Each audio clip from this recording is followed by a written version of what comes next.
और महिला boxing world championship में भारत का दबदबा आज फिर दिखा। आज भारत ने 2 और गोल्ड मेडल जीते हैं। नीतू और स्वीटी के बाद आज निखत और लवलीना ने भी अपने अपने भार वर्ग में गोल्ड मेडल हासिल किया। आपसे कुछ देर पहले दोनों के मुकाबले खत्म हुए और भारत ने इसके साथ ही 4 गोल्ड मेडल इस वर्ल्ड चैंपियनशिप में अपने नाम कर लिए हैं। निखत ने 50 किलोग्राम भार वर्ग में गोल्ड मेडल जीता। वर्ल्ड चैंपियनशिप में ये उनका दूसरा गोल्ड मेडल है और मैरी कॉम के बाद वो एक बड़ी पोस्टर गर्ल भारत की महिला बॉक्सिंग की बन गई हैं। इसके अलावा लवलीना ने भी एक गोल्ड मेडल अब से थोड़ी देर पहले अपने नाम किया और ये भी अपने आप में एक बहुत बड़ी कामयाबी है। हमारे साथ हमारी सहयोगी रीका रॉय हैं। रीका, जो आज के दोनों मुकाबले हैं कितने कठिन थे और कितनी बड़ी शानदार जीत भारत ने आज हासिल की है? भारत के लिए तो एक बहुत ही बेहतरीन मौका था ये गोल्ड मेडल हासिल करने के लिए, लेकिन जिस तरह से दोनों बॉक्सर्स, दोनों मुक्केबाजों ने अपने अपने बाउट्स जीता है वो काबिल तारीफ है, क्योंकि निखत जरीन के लिए आसान नहीं था।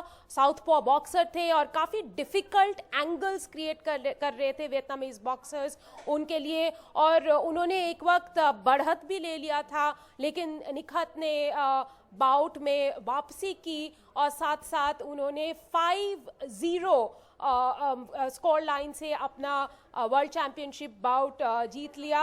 ये दूसरी बार है जबकि निखत वर्ल्ड चैंपियन बने। पिछले बार इस्तांबुल में भी वो वर्ल्ड चैंपियन बने थे और निखत के जीत का सिलसिला जारी है। उसी टाइम से उसके बाद वो जाके कॉमनवेल्थ गेम्स में गोल्ड लिया, बेलारूस में गोल्ड लिया और अब दिल्ली में वर्ल्ड चैंपियनशिप में भी उन्होंने ये येलो मेडल अपना नाम किया है। उधर अगर लवलीना बोरगोहाई की बात किया जाए तो उन्होंने ओलंपिक में ब्रॉन्ज मेडल हासिल किया है। उसके बाद उन्होंने वेट कैटेगरीज में भी अपना वेट कैटेगरी भी शिफ्ट किया है।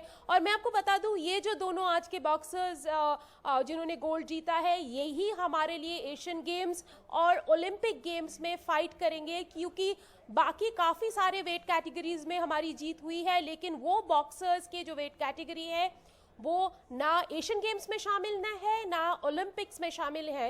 यानी कि निखत और लवलीना हमारे लिए ओलंपिक होपफुल्स होंगे। और लवलीना के जो ऑपोजिट में जो बॉक्सर थे ऑस्ट्रेलियन कैटलीन पार्कर, उनको मेंटोर किया है Adam Gilchrist, Australian cricket legend ने। और एडम गिलक्रिस्ट ने एक इंस्टाग्राम पोस्ट भी किया था उनके बारे में ये बोलकर कि वो बहुत डिजर्विंग है। हालांकि मेहनत से सब कुछ हासिल नहीं होता है, लक की ज़रूरत है, लेकिन ये जो कैटलीन पार्कर है, उन्होंने जितनी मेहनत की है इस गोल्ड मेडल के लिए वो डिजर्विंग है। इस वक्त ऑस्ट्रेलिया में सुबह हो रहा है और सुबह के टाइम बहुत सारे लोग ऑस्ट्रेलिया में भी ये बाउट को फॉलो कर रहे थे, लेकिन आज लवलीना के नाम ये गोल्ड मेडल हुआ क्योंकि उन्होंने बेहतरीन फाइट किया। शुरू से ही वो निम्बल फुटेड थे और बहुत जल्दी जल्दी बॉक्स कर रहे थे। ओपोनेंट को उनके खिलाफ वहाँ पे खड़े होके बॉक्स करना मुश्किल हो रहा था, क्योंकि वो बहुत एथलेटिक स्टाइल में अपना बॉक्सिंग किए जा रहे थे। हालांकि लवलीना ने भी एक वक्त ऐसा हुआ कि बहुत थकान महसूस करने लगे और ऑस्ट्रेलियन ने बढ़त ले लिया था, इसलिए आखिरकार उनको स्प्लिट वर्डिक्ट में डिसीजन मिला। स्प्लिट वर्डिक्ट के तहत उनको गोल्ड मेडल मिला है। आखिरकार दिल्ली में भारतीय बॉक्सर्स को 4 गोल्ड मेडल मिला है। अब देखना ये है कि बॉक्सिंग प्रतियोगिता के बाद क्या ये पहली बार भारत नंबर 1 पे होगी या नहीं, उसका अभी उसके लिए वेट चल रहा है। और जबकि जहाँ तक निखत और लवलीना की बात है, दोनों ने जो उन पर जो एक्सपेक्टेशंस था वो एक्सपेक्टेशंस पे वो खड़े उतरे। जी, निखत निश्चित ही बहुत शानदार बॉक्सर हैं। मैरी कॉम की याद वो दिलाती हैं। और लवलीना की बात करें, जैसे मैं विमल मोहन से बात कर रहा था कि उनका पर्सनल संघर्ष भी बहुत बड़ा रहा है। उनके सामने तमाम दिक्कतें आई और उन दिक्कतों के बावजूद वो यहाँ पहुँची हैं, तो ये और भी बड़ी एक तरह से कामयाबी है उनके लिए। सुशील, अगर आप पर्सनल स्ट्रगल्स के बारे में बात करें तो निखत के लिए भी कुछ कम स्ट्रगल नहीं थी। निजामाबाद की बॉक्सर है, उनको शुरू में बोला गया था लड़की हो अपना चेहरा खराब हो जाएगा, बॉक्सिंग ना करो। उनके मम्मी ने कई बार उनको बोला था कि अगर बॉक्सिंग करोगे तो शादी नहीं करवा सकते हैं आपकी। तो निखत ने कहा था, निखत ने वर्ल्ड चैंपियन जीतने के बाद अपने मम्मी को कहा कि अब तो लाइन लग जाएगी शादी, अब लाइन लग जाएगी दूल्हों के। तो एक तरफ निखत के कई स्ट्रगल्स रहा है, फाइनेंशियल स्ट्रगल्स रही है, उधर लवलीना के भी बहुत सारे फाइनेंशियल स्ट्रगल्स थे और वो गुवाहाटी के गोलाघाट से बिलोंग करते हैं। एक वक्त तो उनके घर तक जाने के लिए रोड भी नहीं था। वो जब ओलंपिक मेडल जीते उनको वेलकम करने के लिए वहाँ पर रास्ता बनाया गया, पानी की सुविधाएं दी गई, तो बहुत सारे दिक्कतों का सामना करना पड़ा। ओलंपिक से पहले उनके मम का लिवर ऑपरेशन हुआ, जिस दौरान लवलीना को एक लंबा ब्रेक बॉक्सिंग से लेना पड़ा। तो इन सारे जो बॉक्सर्स हैं हमारे, उनके अलग अलग स्टोरीज रही है, stories of struggle, trial and tribulation, और काफ़ी दिक्कतें सामना करके वो यहाँ तक पहुँची है। अगर नीतू की बात किया जाए जो कि 48 केजी में गोल्ड लिया है, तो उनके फादर हरियाणा गवर्नमेंट के एक ऑफिसर थे, इनफैक्ट ऑफिसर नहीं क्लर्क थे, और उन्होंने अपना नौकरी छोड़ा बेटी को बॉक्सिंग खिलाने के लिए। वो लेकर गए विजेंद्र के कोच जय भगवान के पास, कई लोगों से उन्होंने लोन्स ली। अब नीतू ने जो पैसा जीता है उन पैसे से वो रीपे करेंगे अपने सारे लोन्स। तो सारे जो बॉक्सर्स हैं हमारे, उनके अलग अलग तरह की स्ट्रगल्स रहा है।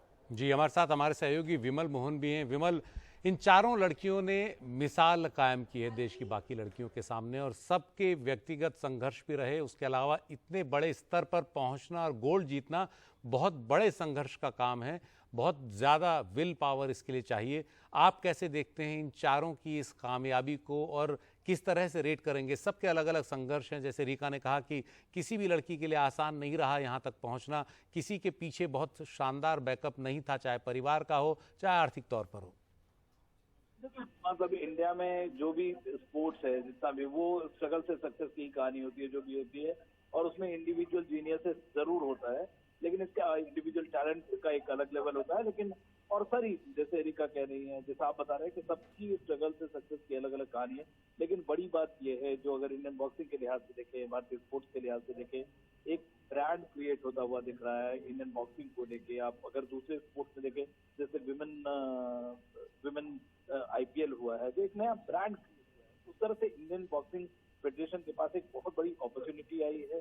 4 बड़े बॉक्सर्स, आपका इससे पहले पिछले 10-20 साल तक सिर्फ आप मैरी कॉम का नाम सुनते थे, और भी अच्छे बॉक्सर्स थे, लेकिन ब्रांड के तौर पे सिर्फ आप मैरी कॉम का नाम सुनते थे। तो ये जो चारों बॉक्सर्स हैं, नीतू हैं, जैसे वो आगे चल के उनको निखत के ही ग्रुप में लड़ना पड़ेगा अगर वो एशियन या ओलंपिक गेम्स में जाना चाहते हैं। स्वीटी बोरा है जो कि हेवी वेट में जाके जीता है।